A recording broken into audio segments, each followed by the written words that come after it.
বলছি ভাইয়া।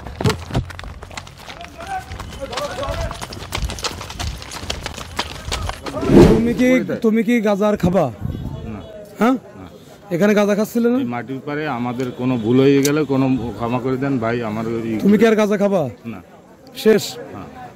খুলনা শহরের মধ্যে যে কয়েকটি রেলগেট রয়েছে তার বেশিরভাগ ঝুঁকিপূর্ণ অবস্থার মধ্যে, যার প্রধান কারণগুলোর মধ্যে রেলগেটম্যানের অবহেলা বলে মনে করছেন সচেতন মহল। এছাড়া রেল লাইন পথের দেখভাল করেন যে সকল মিস্ত্রি বা সংশ্লিষ্ট কর্মীরা, তাদের গাফলতির কারণে রেল লাইনের কয়েকটি স্থলে ঝুঁকিপূর্ণ অবস্থায় রয়েছে। একটি অনুসন্ধানে দেখা যায় খুলনা মহানগরীর আফেল গেট, ফুলবাড়ি গেট ও নতুন রাস্তায় প্রায়শ গেটম্যানদের দায়িত্ব পালনে কিছুটা কমতি দেখা যায়। আফেল গেট কয়েক দফা রেল লাইনের গেটম্যানদের অবহেলার কারণে দুর্ঘটনা ঘটেছে।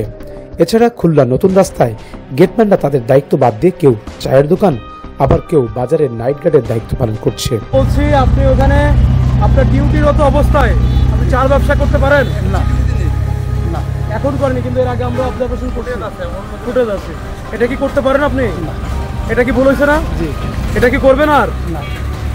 আর ডিউটি টাইমে গিয়ে চার ব্যবসা করবেন? জি না, ডিউটির পরেও করতে। শুধু এখানেই শেষ নয়, রেল গেটম্যানদের মধ্যে আবার কেউ ডিউটি চলাকালীন মাদক সেবন করছে।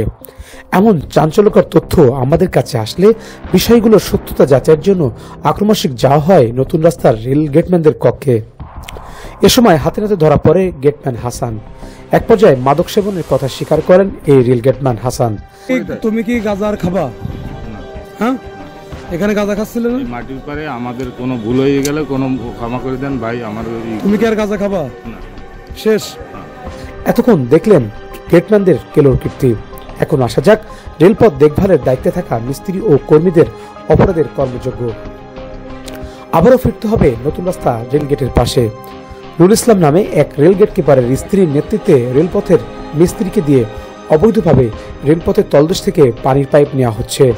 কর্তৃপক্ষের অনুমতি ব্যতীত এ ধরনের কাজ কোনোভাবেই করতে পারে না রেলপথের মিস্ত্রিরা। বিষয়টি নিয়ে সংশ্লিষ্ট দপ্তরে গেলে ঊর্ধ্বতন কাউকে অফিসে পাওয়া যায়নি।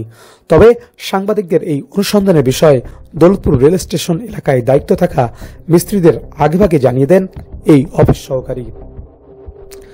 আমাদের অনুসন্ধানী টিম ঘটনাস্থলে পৌঁছে দেখতে পান রেলের তলদেশ থেকে পাইপগুলো সরানোর চেষ্টা চলছে। হাতে নাতে ধরা পড়লে ওই মিস্ত্রি দ্রুত পালিয়ে যাওয়ার চেষ্টা করে। তাকে গতিরোধ করে সাক্ষাৎকার নেওয়ার চেষ্টা করেন সংবাদকর্মীরা।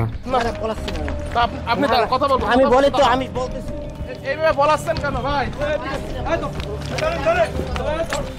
এই ভাই ভাইয়া, বলছি ভাইয়া। তবে তার পিছু নেওয়ার চেষ্টা করেও তার নাগাল পাওয়া যায়নি। এ যেন চোর পুলিশ খেলা চলছে। এ বিষয়ে স্থানীয়দের সাথে কথা বললে তারা বলেন, এ ধরনের অনিয়ম রেলপথকে ঝুঁকির মধ্যে ফেলে দিচ্ছে।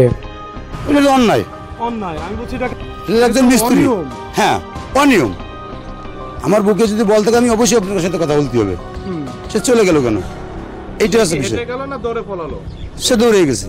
আপনারা কি এগুলো সমর্থন করেন যে ওয়াসার পাইপ অবৈধভাবে চুরি করে তলের থেকে রেলের তল থেকে নেবে, এগুলোকে সমর্থন করেন? জি না। খুলনা রেলপথের দায়িত্বে থাকা ঊর্ধ্বতন উপসহকারী প্রকৌশলী সুমন কুমার বসু বলেন, এ ধরনের অন্যায়ের সাথে জড়িতদের ব্যবস্থা নেওয়া হবে। অবশ্যই সে যদি অপরাধ করে তার বিরুদ্ধে ব্যবস্থা হবে, সমস্যা নেই, তা তো অবশ্যই হবে। এগুলো আমাকে দিয়ে রাখেন, আমি ব্যবস্থা নিচ্ছি, দেখি, ঠিক আছে?